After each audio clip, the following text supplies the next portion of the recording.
Hello बच्चों, कैसे हैं आप सभी। होप करती हूँ कि सभी बहुत अच्छे होंगे। और मैं आप लोगों के लिए लेकर आई हूँ मेंडल का नियम। इसमें मैं तीनों नियम आपको समझाने वाली हूँ। तीनों ही बहुत आसान है। तो हो सकता है कि आपको मेंडल का नियम तीनों एक साथ दे दे और 5 नंबर में क्वेश्चन दे दे आपको कि विथ डायग्राम आप इसे चित्र के साथ चित्र सहित समझाइए, या फिर आपको प्रभाविता का नियम दे दे अलग से 3 नंबर में चित्र के साथ समझाने के लिए, या पृथक्करण का नियम या स्वतंत्र अपयूहन का नियम। तो तीनों में से कोई एक ऐसे टिप्पणी लिखने के लिए भी आ सकता है और तीनों एक साथ भी आपसे पूछा जा सकता है।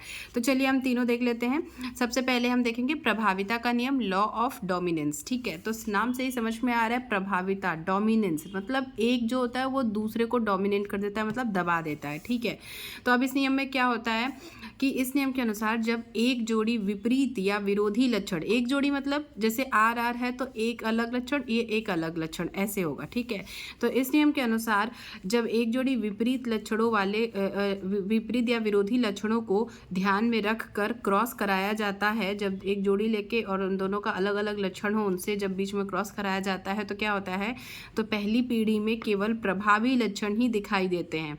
तो जो पहली पीढ़ी बनती है उसमें एक जो होता है वो दूसरे के ऊपर प्रभावी होता है, तो दूसरा दब जाता है और एक प्रभावी हो जाता है। तो जो प्रभावी होगा ना, उसी की लक्षण पहली पीढ़ी में हमें दिखाई देंगे। ठीक है, तो जैसे उदाहरण में देख लेते हैं, मेंडल द्वारा शुद्ध लंबे व शुद्ध बौने पौधों में संकरण के पश्चात प्रथम शुद्ध लंबे और शुद्ध बौने दो टाइप के पौधे लिए उन्होंने और दोनों का संकरण कराया। तो उसके बाद क्या प्राप्त हुआ, प्रथम पीढ़ी में केवल लंबे पौधे प्राप्त किए। मतलब जो लंबे वाले पौधे थे उन्होंने क्या किया था, बौने वाले पौधों के गुण को दबा दिया था, तो एक भी बौना नहीं हुआ, सारे के सारे लंबे हुए।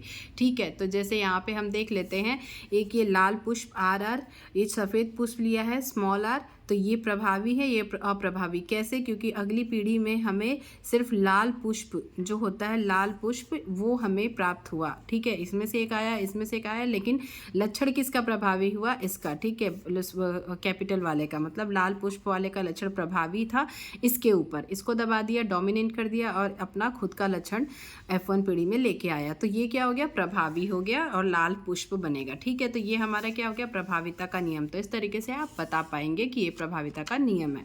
सेकंड हम देख लेते हैं, सेकेंड हमारा है पृथक्करण का नियम। तो पृथक्करण का नियम क्या कहता है कि जब एक जोड़ी विपरीत लक्षणों को ध्यान में रखकर क्रॉस कराया जाता है, इसमें भी एक जोड़ी विपरीत लक्षण रहते हैं, उनको ध्यान में रख के क्या कराया जाता है, क्रॉस कराया जाता है। तो ये एक दूसरे से बिना मिश्रित हुए, तो ये एक दूसरे के आपस में मिलते नहीं है ये। ठीक है, बिना मिश्रित हुए साथ साथ रहते हैं, दोनों ही अपनी अलग पहचान लेके साथ साथ रहते हैं, तथा युग्मकों के निर्माण के समय ये शुद्ध रूप से अलग अलग हो जाते हैं। तो अलग जब युग्मक का निर्माण होता है तो क्या होते हैं, ये अलग हो जाते हैं, और इस नियम को पृथक्करण का नियम कहते हैं। नाम से ही समझ में आ रहा है, पृथक्करण मतलब अलग अलग, पृथक। ठीक है, अपना अलग अलग। अब देख लेते हैं एग्जाम्पल से, जब समयुग्मजी लाल पुष्प वाले, जब लाल पुष्प वाले पौधे का क्रॉस दूसरे समयुग्मजी सफ़ेद पुष्प, जब लाल पुष्प वाले पौधे का क्रॉस सफ़ेद फूल वाले पौधे से कराया जाता है तो क्या बनता है, संकरण के पश्चात F1 पीढ़ी में पौधे के पुष्प का लक्षण प्रारूप लाल होता है। ठीक है, लाल होता है, तथा जीन प्रारूप जो आर आर रंग के प्राप्त होते हैं। मतलब जीन प्रारूप जो प्राप्त होगा वो दोनों का एक एक मिलेगा हमें, लेकिन जीन उसके भी आएंगे, लेकिन जो हमें लक्षण प्राप्त होगा वो लाल प्राप्त होगा। ठीक है, क्योंकि लाल रंग की जीन आर सफ़ेद रंग की जीन स्मॉल आर पर प्रभावी होता है, इसलिए हमें लाल प्राप्त होगा। ठीक है, फिर तथा F2 पीढ़ी में सफ़ेद रंग का प्रकट होना यह दर्शाता है, F2 पीढ़ी में क्या होगा, सफ़ेद वाला प्रकट होगा और लाल वाला दब जाएगा। तो ये दर्शाता है कि सफ़ेद रंग का जीन आर लाल रंग के जीन आर के साथ रहता है, मतलब ये हमेशा उसके साथ रहेगा और ये कभी ना कभी प्रभावी होगा। ठीक है, लेकिन मिश्रित नहीं होता, इसके साथ रहता है, लेकिन मतलब वो उसके साथ मिल के अलग कलर नहीं बना रहा है, अपना रंग लिए हुए है। ठीक है, मिश्रित नहीं होता है, तथा युग्मक बनते समय पृथक हो जाते हैं। जब युग्मक बनता है तो दोनों क्या होते हैं, अलग अलग हो जाते हैं। जैसे अब ये लाल पुष्प हो गया, कैपिटल आर, स्मॉल आर क्या है, सफ़ेद पुष्प होता है। ठीक है, अब ये दोनों का क्रॉस कराए तो एक कैपिटल और एक स्मॉल दोनों आ गया, ये F1 पीढ़ी में दोनों हमें मिल गए। ठीक है, तो F1 पीढ़ी में लाल पुष्प ने। अब क्या होगा, अब ये जैसे आर ये और ये आर, इन दोनों का इसका क्रॉस हम किससे कराएंगे, इसी से आर और आर से, ठीक है। इससे हमने क्या कराया, क्रॉस कराया, ठीक है। तो जब ये क्रॉस कराया इसका इसके साथ, तो यहाँ पे देखो F2 पीढ़ी में क्या बनेगा, जब ये कैपिटल आर और ये कैपिटल आर इन दोनों का क्रॉस कराया तो आर आर मिला, ठीक है। फिर ये कैपिटल आर और ये स्मॉल आर का क्रॉस कराया तो ये भी आया और ये भी आया। फिर अगली पीढ़ी में ये स्मॉल आर और ये कैपिटल आर आया तो ये फिर से वही पीढ़ी वही आ गया, और फिर ये स्मॉल आर और ये स्मॉल आर ये बन गया, ठीक है। तो आर आर विषम युग्म जी, तो ये अपना प्रेजेंस बनाए हुए है इंडिविजुअल, ऐसा नहीं कि इसके साथ मिक्स होके वही बन गया है, ठीक है। तो इसीलिए हम इसे क्या कहते हैं, पृथक्करण का नियम कहते हैं। अब नेक्स्ट आगे बढ़ते हैं। नेक्स्ट हमारा क्या है, स्वतंत्र अपयूहन का नियम। तीसरा नियम इंडिपेंडेंट असॉर्टमेंट। जब दो या दो से अधिक विपरीत लक्षणों वाले पौधों के बीच क्रॉस कराया जाता है, दो विपरीत लक्षण वाले पौधे लिए उन दोनों का क्रॉस कराया जाता है, तो इन लक्षणों की वंशागति स्वतंत्र रूप से होती है।